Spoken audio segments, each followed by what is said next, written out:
Hello, everyone. I wanted to talk about a little bit of a different subject today. This is about the situation involving Tyre Nichols. First off, I was on the fence on whether I wanted to do this video or not, simply because I don't want it to come off as me trying to capitalize off of a terrible situation, and just because it's a hot button topic of today, right? I think that's gross when people do that. But uh, this particular situation, I think, opens the door for a lot of conversations that are associated with with what took place, but not necessarily specifically targeting that situation, right? Um, I do want to touch on some subjects that do specifically target it, and we'll get into that. But first and foremost, I want to say, all due respects and prayers to the family and friends of Tyre Nichols.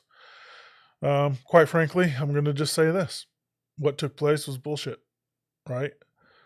Um, we definitely need to have some conversations about how how how what got the police officers to a point in their careers where this type of conduct is normal and okay, acceptable. Clearly, it wasn't just one officer; it was all of them involved. And it wasn't just all of them involved, but it was even the officers that showed up to the scene after the beating took place. But it was also the paramedics that showed up to the scene. Something's going on in Memphis that is not good. It's not funny, but I'm just saying it's not good. It's definitely more than just these specific officers, right? Um, Quickly, we'll touch that situation. I want to talk about some things that were kind of some red flags for me. You guys can run with it if you choose in the comments. But more importantly, I want to get on to conversations associated with, but not directly related to, um, the media. When the media started presenting this to the public, the national media, was a couple of days ago, and to be honest with you, I don't know what day this actually took place, right? Um, I know that Tyre Nichols didn't pass away on the scene. I believe they said that he passed away 3 days afterwards in the hospital. Um, what was the cause of death? I'm not entirely sure, right? Um, was it head injury? Was it complications due to an injury that took place? Was it just that he was on life support? I'm not sure. It doesn't really matter at this point, right? He's passed. None of this shit would have happened if the police officers didn't do what they did. Um, but the media did something weird that I've never seen before in my entire life. It was like an announcement, like they were scheduling an appointment. We're going to release this footage of what took place that nobody across the country knew anything about. We're going to release this. It's a brutal video. We're not going to hold anything back. And then became the conversations of riots and protests. And maybe I'm wrong. Maybe my perception of this is wrong, but it almost seemed like they were throwing bait into the lake and hoping somebody was going to take that bait and react a certain way. It just seemed like that. And, with the fact that we're, what is it, less than a week away from the beginning of Black History Month, that's another red flag. What are you doing? For those that don't know anything about this, 5 Black Memphis police officers brutally beat somebody that was also a black man, and he died, right? And, you know, I'm not one to quickly jump on the police at this point in my life because I know that there's a lot of criminals in this world and a lot of crime, especially today, a lot of unjust crime, unnecessary crime, and police officers have their hands full, and it's tough for them. But this situation wasn't that, okay? This situation was a totally unjustified beating. I mean, the guy was in handcuffs. They're still beating him. Full on, pull my fist back and just smashing this guy in the face. when, if he's conscious at this point, he's barely conscious and he's struggling to just keep it together. And they're still punching him in the face and beating the hell out of him. And he's cuffed. So without getting in a lot of detail there, where this went was unnecessary. But the media took this and it was like they were presenting it to the general public, almost like they were backhandedly telling you this is how you should react to it. At least that's kind of the way it came off to me. It came off as really gross and leading. And then quickly came the conversations of comparing this to George Floyd and Rodney King. Different situations, for sure.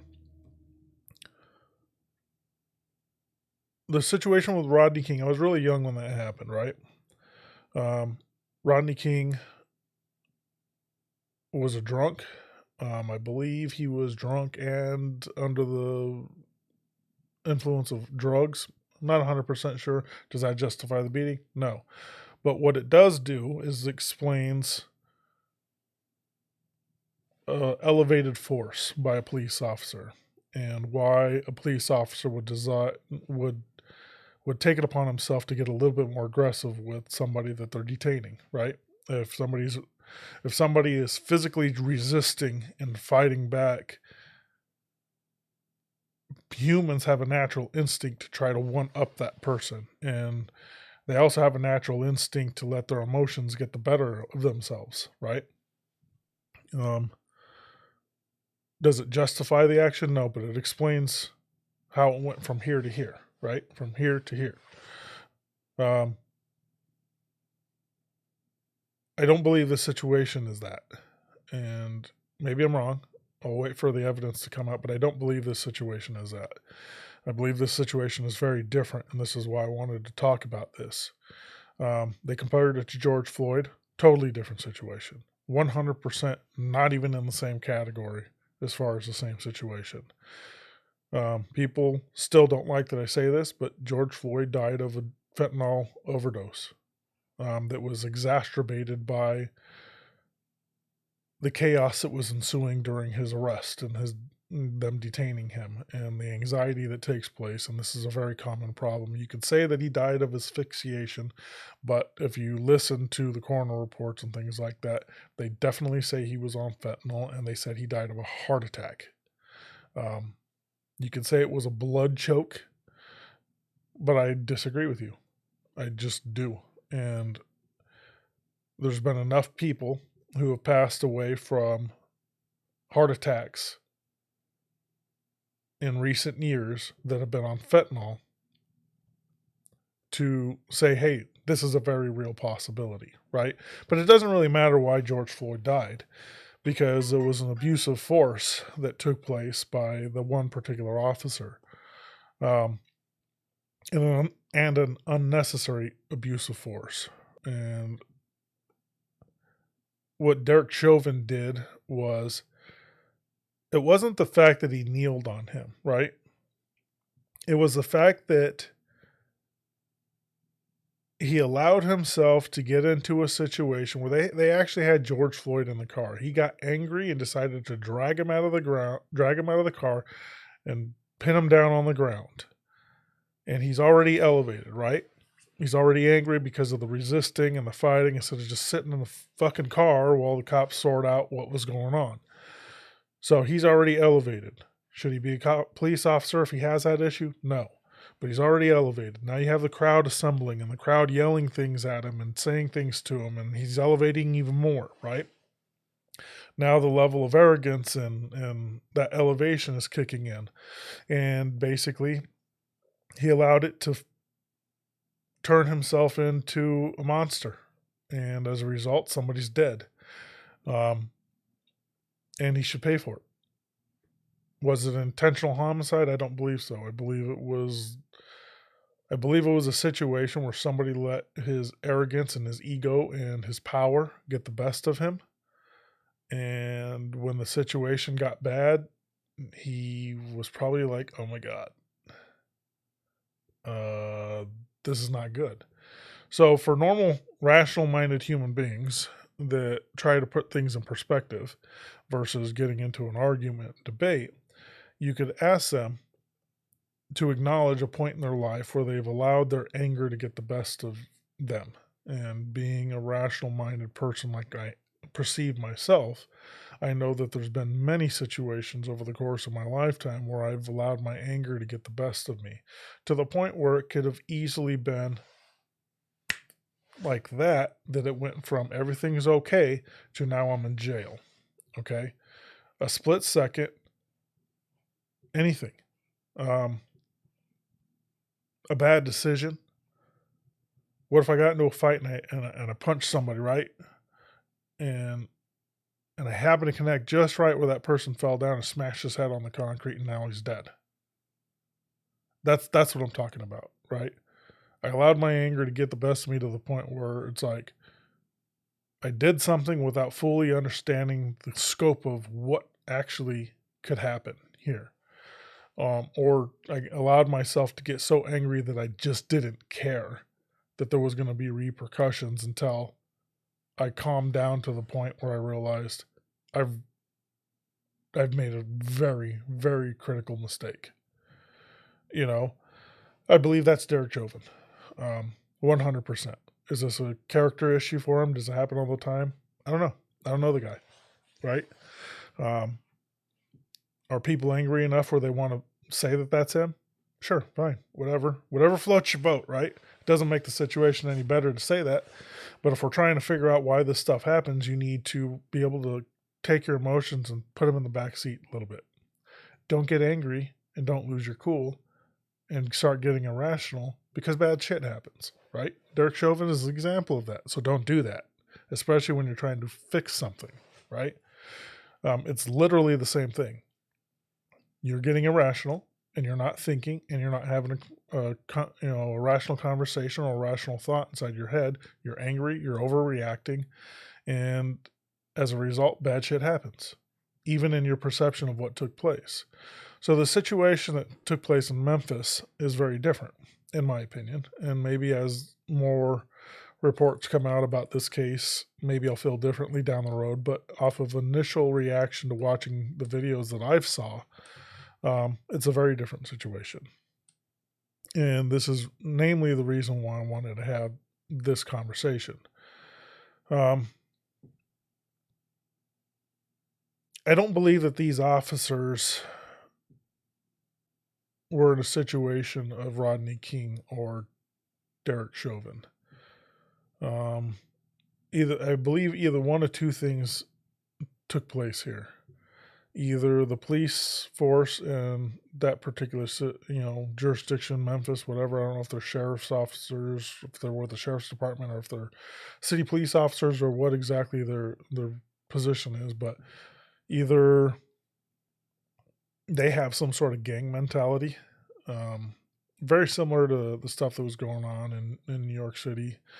And it may still be going on, but at least back in the days, there's a long history of it that we can document where, the police department was acting like just another local gang. They were extorting people, whether it be extorting criminals or extorting local businesses for their protection, just basically abusing their authority across the board. Anybody that challenged them, they would beat them up. In LA, people were specifically like gang members and stuff like that. Maybe they got just caught, like they just saw you. They'd shake them down if they didn't find any guns or drugs or anything so that they could arrest them. What they would do is just drag them into their gang enemy territory and dump them off. And good luck. And they would do stuff like that after they beat the hell out of them too, right? So that kind of stuff was going on. Probably still goes on in some cities and in certain jurisdictions. Or whatever. I don't know if I'm saying that right. I've driven through Memphis a couple of times, and here's what I'm going to say. I grew up in poor neighborhoods. Being around projects, being around the poor community, whether it be white, black, Hispanic, is nothing new to me.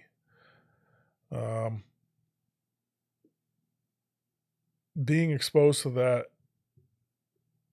as coming up, and then not having an issue going into those environments as an adult, and openly, willingly walking into those communities, driving into those communities, I can tell you this: there's a difference between poor communities and dangerous communities. Okay. Um, every once in a while, if you frequent these areas, you'll find yourself in an area that you can tell is dangerous. An example would be back in 2005, I think it was, pretty sure it was like wintertime of 2005. I think it was like February, to be honest with you. Myself, a cousin of mine, and his band all went to New York City. We were living in Oregon at the time.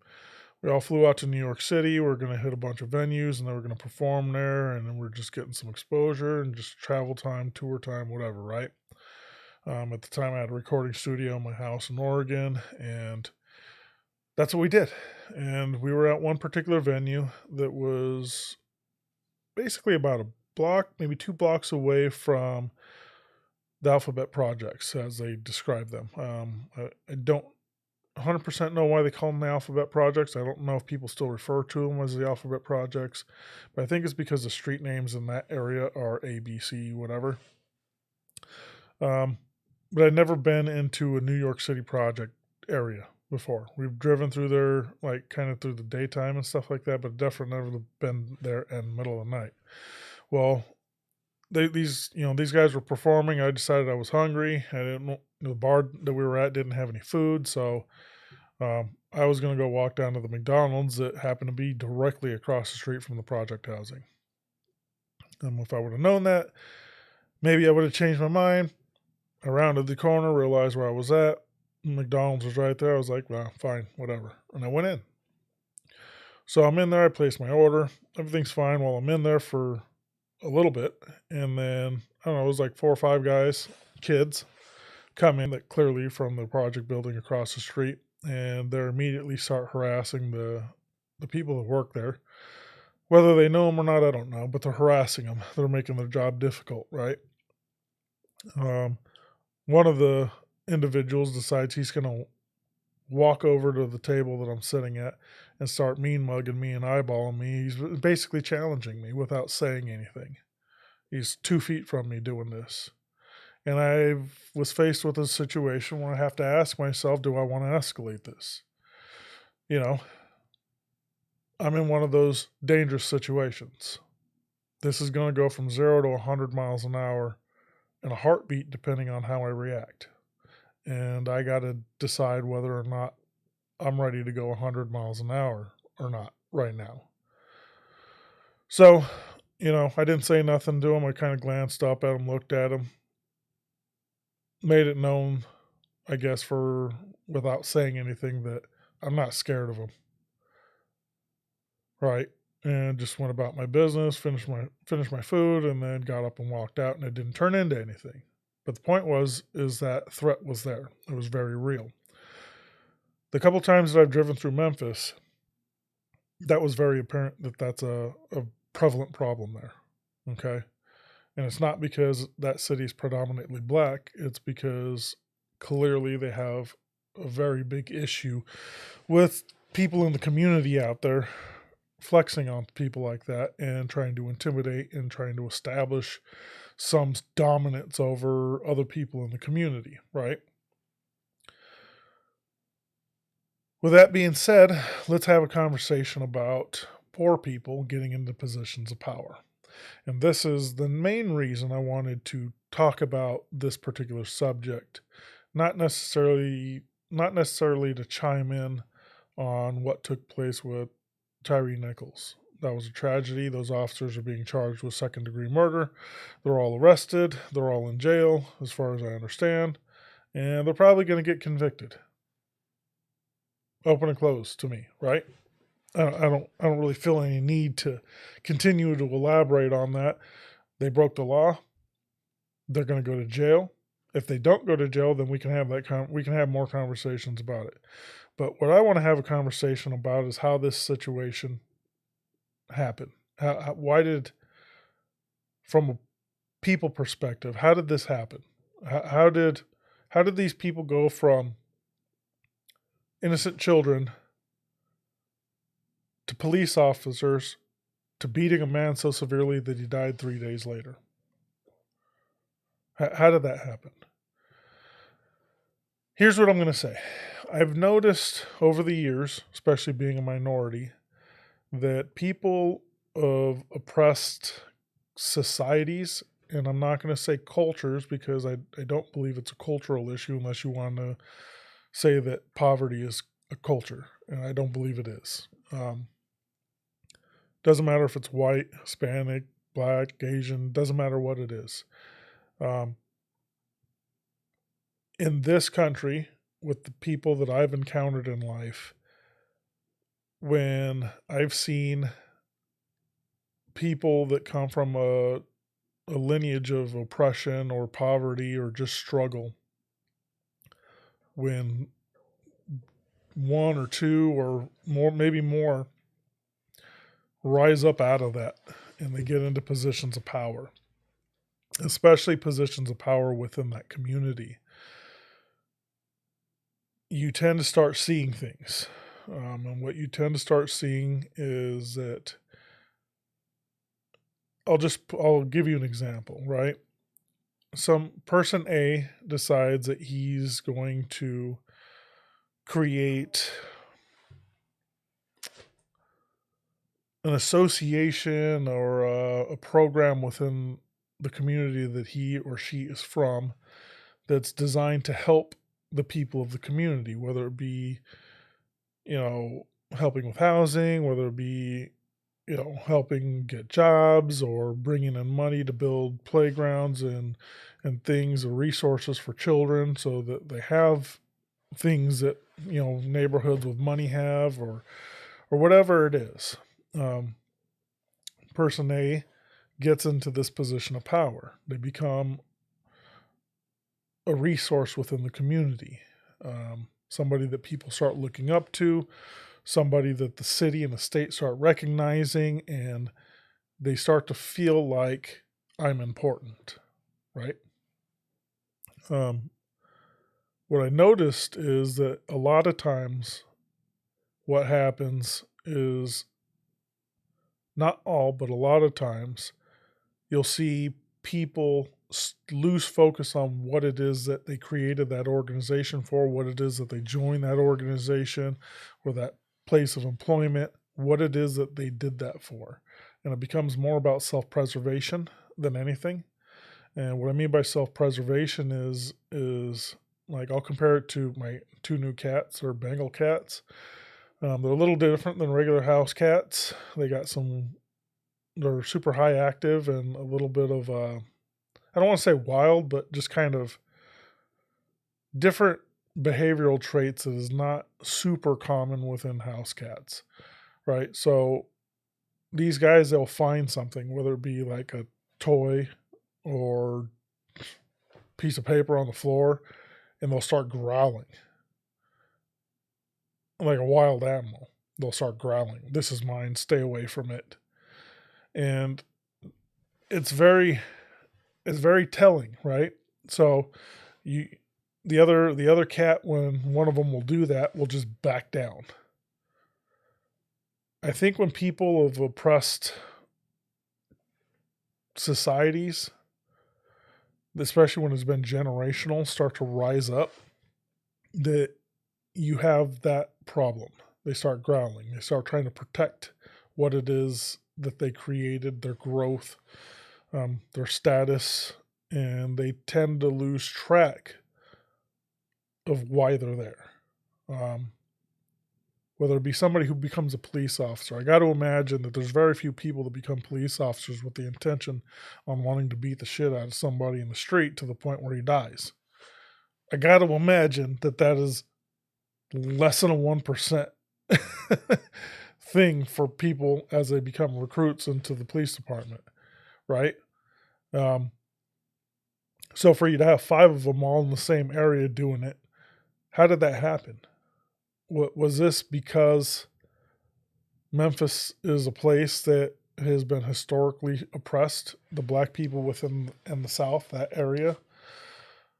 And as the culture has started to rise up and became the dominant race in that area, and where they're kind of self-sustaining, and people within the community are becoming, being put into positions of authority because that's just how things are playing out, that they're abusing it because generationally the oppression has been there and toxic and a little bit animalistic in terms of fighting for your food and not trusting anybody.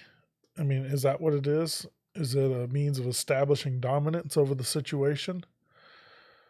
Um, I'm curious about that because, like I said, I've seen this before, and I've seen it, especially today, right? Um, you have a lot of activists on the left, especially within the LGBTQ community, that find themselves in positions of power at some of these companies, and they start pushing this pretty hardcore ideas and pushing the business down some really strange, aggressive paths. And even people within the news media, that happen to be minorities of any level, they seem to be a little extra aggressive, right? Um, is this because they're minorities? I don't think so. I think that's pretty racist to assume that. What I believe it is a mindset issue, and whether it be women rising up in the workforce, because as we all know, women have been oppressed for centuries. You know, in today's world in the United States, that's not necessarily the case anymore, right? Some people may disagree with me, but I got valid arguments to say that that's not the case at all in today's environment. In a lot of ways, women have way more opportunities than men do in today's United States. And there's a lot more women in the workforce, a lot more women in positions of power and authority, even within our government. And I'm not saying that this is all of them because that's very sexist, but what I'm saying is, in women, if you're being honest, you'll admit to the fact that it gets very protective as you start moving up. Not always, but you are absolutely going to run into women who are protecting their position by all means necessary. They will try to stifle anybody who's a threat or a challenge, or is perceived as a threat or a challenge to their authority and position, and potentially move above them, so on and so forth. But this isn't just women. Like I said, it seems like this is an issue amongst historically oppressed people, or historically not necessarily oppressed, but suppressed. I don't know. I'm struggling to find struggling to find the word that I want to use, but basically people that it seems to be harder for them to come up, right? Today's society wants to call it white privilege. They believe that white people have some sort of privilege over minorities that allows them to go from here to here significantly easier than somebody like myself. I don't believe in that. I don't believe in that because I know poor white people. I know a lot of poor white people, and I know what they go through, and I know how difficult it is for them to come up too.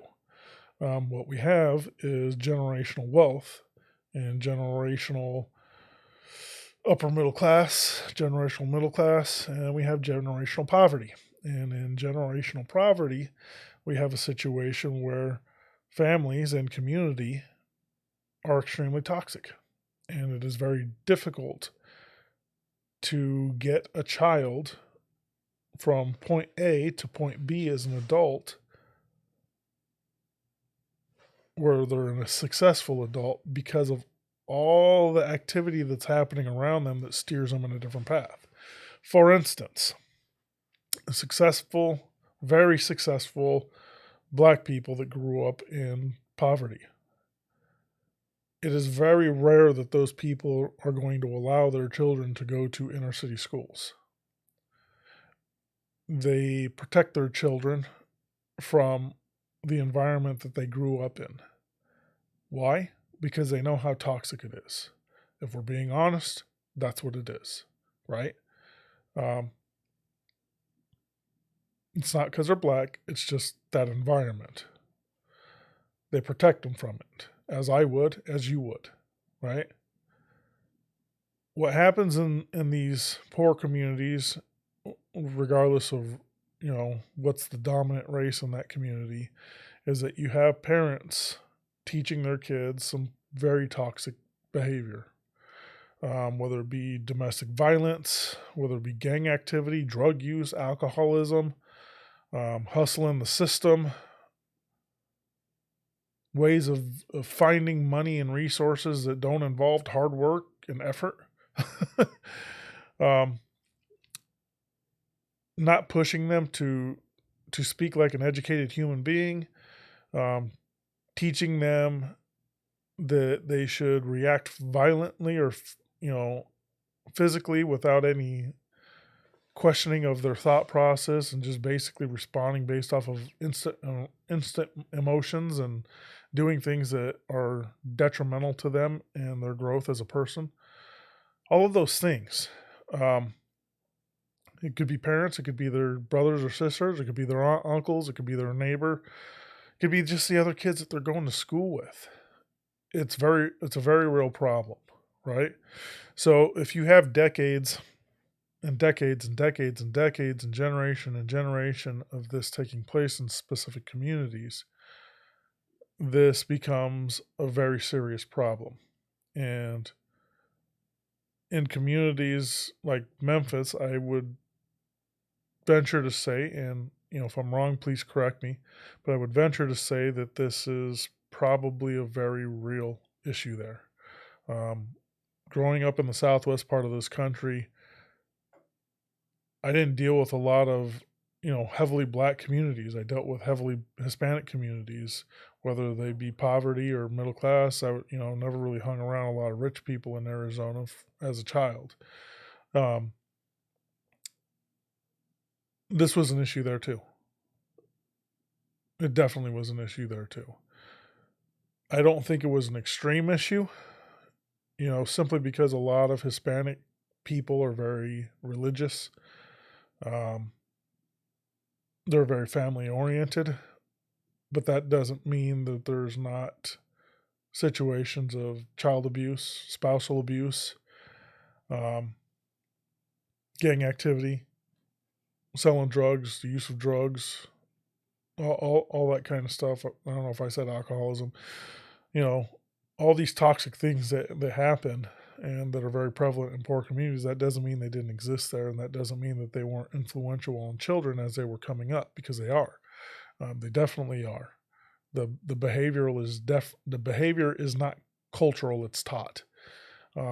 It's taught generation after generation, and unfortunately, when you get into in certain societies where you don't have the religion and you don't have the other things that may try to instill baseline moral values, what you end up happening is this generation, we're here with the violence and the dangerous activity, and just not being ethical or friendly or morally justified in anything that you're doing is here. And then maybe next generation we're here, and the next generation we're here, and it just starts escalating. It starts getting worse and worse and worse, right? So you get these communities that went from maybe a good poor community where, because they do exist, or communities where there's poverty is very, very prevalent, but everybody's civilized, and they don't, for the most part, they don't have issues of crime. Those do exist. Just because you're poor doesn't mean you're an animal. But then you take those communities and you enter in that violence and that nonsense, and it starts to spill into a next generation. It starts to become a little bit more prevalent and a little bit more prevalent, and starts to escalate and escalate, and eventually it becomes dangerous. It becomes a very serious problem that needs to be addressed. I think that may be what's happening in Memphis. 2 days ago, my wife and I were listening to some YouTube news network. I forget what network it was. It's clearly left leaning. They brought in, I believe she was the head of a chapter in Memphis for Black Lives Matter. And for those that don't know, I'm not a big fan of that organization. I don't like it at all. I think they're hustling people and they're making money off of the backs of people that are really struggling in life and dealing with problems that these people are claiming to have, but they don't actually have, and they're making money off of the people that are actually experiencing it. Doesn't matter if you're black. If you are not in the hood and you're not dealing with hood problems and you're not dealing with those situations, your situation is not the same. Just not. And if you're trying to pretend it is, it's disrespectful. It's disrespectful, it's disingenuous, and you're painting a picture that's different from what the actual problem is, and you're making the situation worse for those that are actually living it. So this particular lady, though, when she was talking, my instant reaction was, I think she's being genuine. I think this is real. I can hear it. I can see it. So an example of that would be comparing this woman to like a Don Lemon or what the hell is that other freaking lady's name on MSNBC? Gail, I think her name is. I don't remember. Whatever. Doesn't matter. Basically, any of the mainstream media black talking heads. And they like to pretend like their struggle is the same as the people's struggle that is in the hood, and it's not. And you know how I know it's not? Because I know people with money now, and I'm around people with money, and I grew up over there in that poverty, and I know it's not the same, and I can identify people that are from that pretty quickly and be able to tell the ones that were from that and the ones that are pretending to be from that, right? So this lady, when she was talking, very quickly came off as genuine. I could tell that it was real. I could tell what she was saying is a real thing. And this is where I have an issue as a minority, because as a minority, when I hear race hustlers talking on television or people that have never experienced what this life is talking and giving their opinion and telling them this is how it should be, I quickly want to tell those people to shut up. I wouldn't come into your house and tell you, you guys really need to get your shit together. This is what's happening here after 5 minutes, right? That's rude and disrespectful because you don't really know what's happening there. You hear a couple arguing, or a couple that you may have just walked past in the store, and you hear them arguing. You decide you want to intervene. Who the hell are you? You don't know what's happening there. You're immediately taking sides and have this perception on what's going on. You should just shut up and mind your own business, right? Because you don't know what's happening. Just take a step back for a minute and say, hey, let me see if we can find a way for these guys to sort this out on their own, where it doesn't turn into something worse. So in the poor communities, and I'm going to target specifically the black community, because I think what we have in today's society is we have a lot of people that don't know anything about that experience and that lifestyle voicing their opinion about it. And some of you guys are going to sit back and say, well, you're not black, and you're voicing your opinion about it. And I'm going to tell you this. Technically, I am. I just don't look like it, and I don't claim it. My father's from Cuba. Well, if you guys don't know this, Cubans are from African and Spanish descent. The Spanish were bringing over slaves, and they had children with them. And generationally, they've evolved into variations of Spanish to full on looking like you just came from Africa. And I'm a little bit in between, mixed with my mother, right? So those are my ancestors too. And I don't get to just claim that I had your experience because of that. But knowing that, you got to understand that I have very, very close black relatives. I've spent a significant amount of time in those communities. and lots of friends and family members. This is not an environment that I'm not knowledgeable about. I definitely am knowledgeable about it. This is firsthand experience, okay? I've had firsthand experience dealing with police officers who are overstepping their bounds and all that kind of nonsense.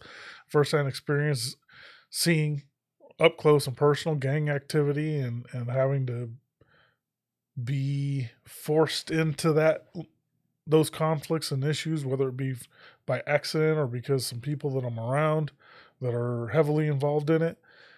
This is a real thing for me.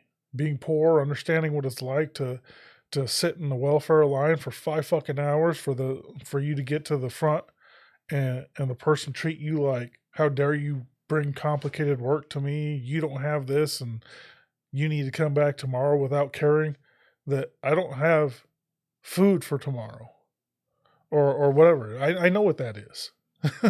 So before we get off onto that tangent of you don't know, I do know. That is very real to me. So if we're going to have conversations about that community and what's taking place, we need to remove the element of people that don't know. Today I was reading Twitter, and somebody had posted something about Tyre Nichols, and in the comments somebody said, I've seen gang beatings, or how do you say it? I've seen gang violence that wasn't as bad as this beating, or gang beatings, something like that, right? And it caught my attention because stuff like that pisses me off. And maybe it shouldn't, but it does. Maybe I'm making a big deal about it when I shouldn't, but it does. So why it pissed me off is I know that person doesn't know anything about gangs. This isn't his life. You're comparing this to something you have zero experience about. So I went over to his page. I could just tell by the presentation of it that this person is probably white, definitely very liberal, and more than likely very sheltered from that lifestyle. So I responded with, when did you see a gang beating that was worse than that, or that was less than that? When and where?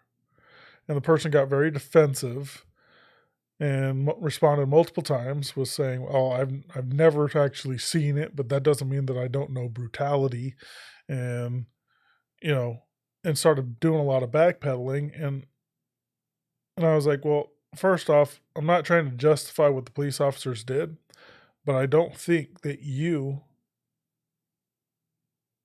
have the right to try to compare this to a situation that is very toxic and, in my opinion, much, much worse when you have zero knowledge of what that situation's about. You don't know what gang life is. You have zero knowledge of it. You've never seen it. You watched it on TV in a movie? That makes you an expert on it now? Okay.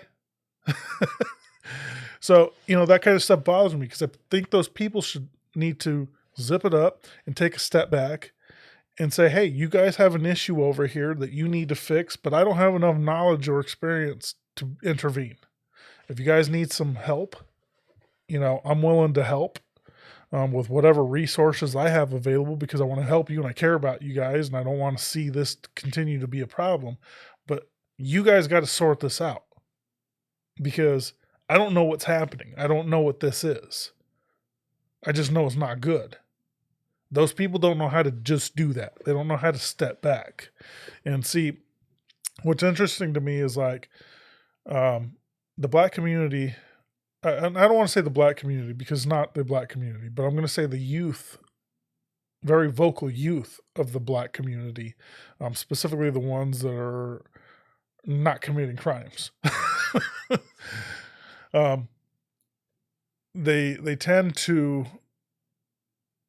push this idea that their white allies need to know their place. And I agree with them to a certain degree. Because on one hand, I say what you're doing here and what you're thinking is very racist. right? Because it is. But on the other hand, I understand where it comes from because they do need to know their place. Because just because you have a black friend and just because you care doesn't mean that your opinion should be accounted for because you don't know what's happening, right?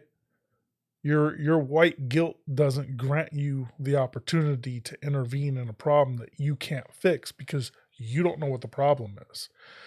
You're making it messy, essentially, because you don't know what it is. You're making the entire situation worse. But with that being said, if we're willing to say that these people can't be involved, we as a community, those that know what this is, we need to be able to be honest. We need to be able to hold our own accountable, and we need to do whatever is necessary to get rid of this problem. This problem of feeling like you have to stifle people of your community when you rise up. This issue of feeling like it's okay for you to abuse your power and authority over your own people. For whatever the reason is that you get stuck in your head that justifies your actions, we got to figure out a way to stop that. Because it's not just there. It's not just with police officers. It's with, county and state officials, elected officials. It's with the lady that's at the front desk at the welfare office. It's with, the people that are running running agencies within the housing authorities. It's whoever they are. If they feel like they got a position of power over you, it becomes a real problem where they start flexing on you and trying to establish that dominance and don't challenge me kind of thing. And it's not good. It's toxic. Because are you doing this for you or are you doing this for the community? Why are you growling because you have a little bit more food on your plate? You don't want to share it? But I thought you were here to help people. I thought you became a police officer to help people, to make the community better. Why did you go from, I want to become a police officer to make the community better? Why did that turn into beating a man so severely that he dies 3 days later? Why does it go from, this job here at the welfare office is a decent job. It's a state job. It's got good benefits. It's going to be helpful for me. I'll be able to help people in the community. Why did it go from that to a bad attitude? Because somebody's struggling. And they just waited 5 hours, and they don't understand why they got to wait 5 hours in line to just get a little bit of information from you. And they don't know if they're going to eat tomorrow. And now they got somebody that's giving them a hard time at the front desk. Why does it turn into that?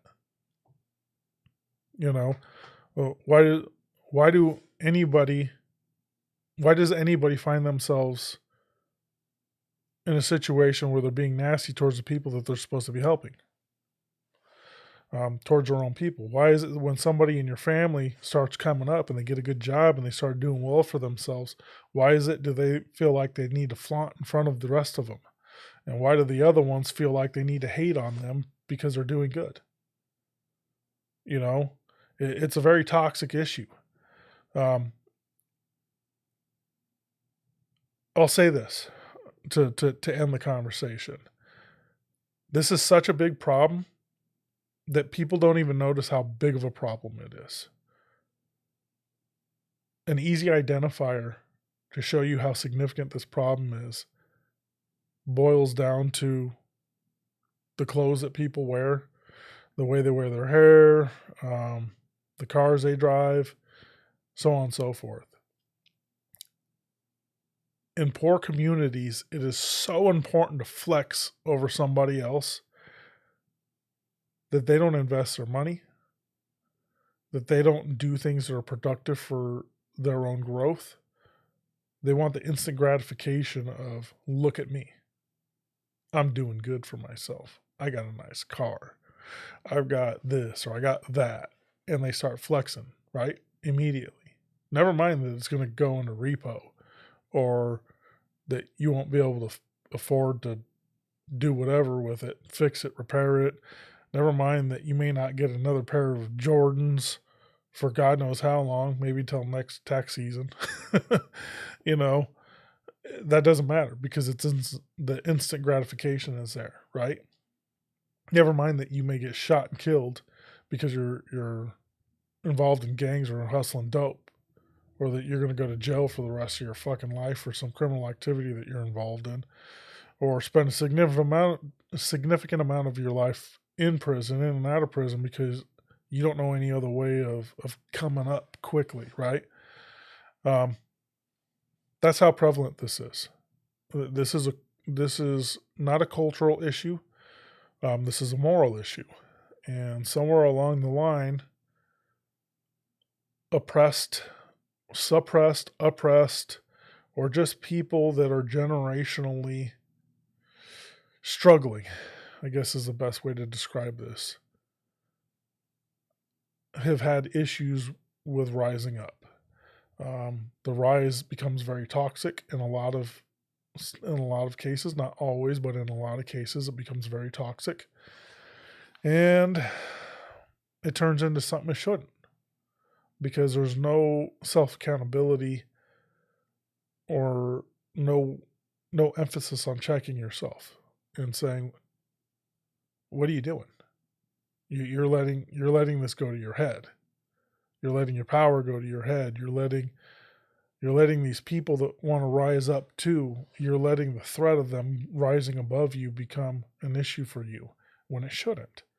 It's like having children. You should want your children to do better than you. Why? Because you work so hard to get to this point. You should feel like your children had a little bit more of a head start. So I want you to do better than me, because at least you had somebody that encouraged you from the jump, right? That very rarely exists in poor communities. Communities where people struggle.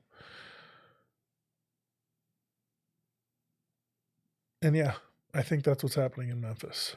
And I honestly think, there's a chance that those police officers are involved in some gang type stuff. That's a very real possibility. But deep down inside, I honestly believe that that's what's happening. I believe that you have historically oppressed, suppressed people that have, for generations, struggled with coming out of the trenches, struggling to deal with positions of power, and not knowing how to handle that once they get there. So yeah, let me know what you guys think in the comments. Sorry for the long video. I don't even know how long I've been recording. Looks like almost an hour. So if you've made it this far, definitely comment below. And subscribe if you're watching me on YouTube. If you're on social media, thumbs up, like it, share it. And yeah, it'd help me out. I'm trying to grow this, and hopefully you guys are getting something out of it. Talk to you later.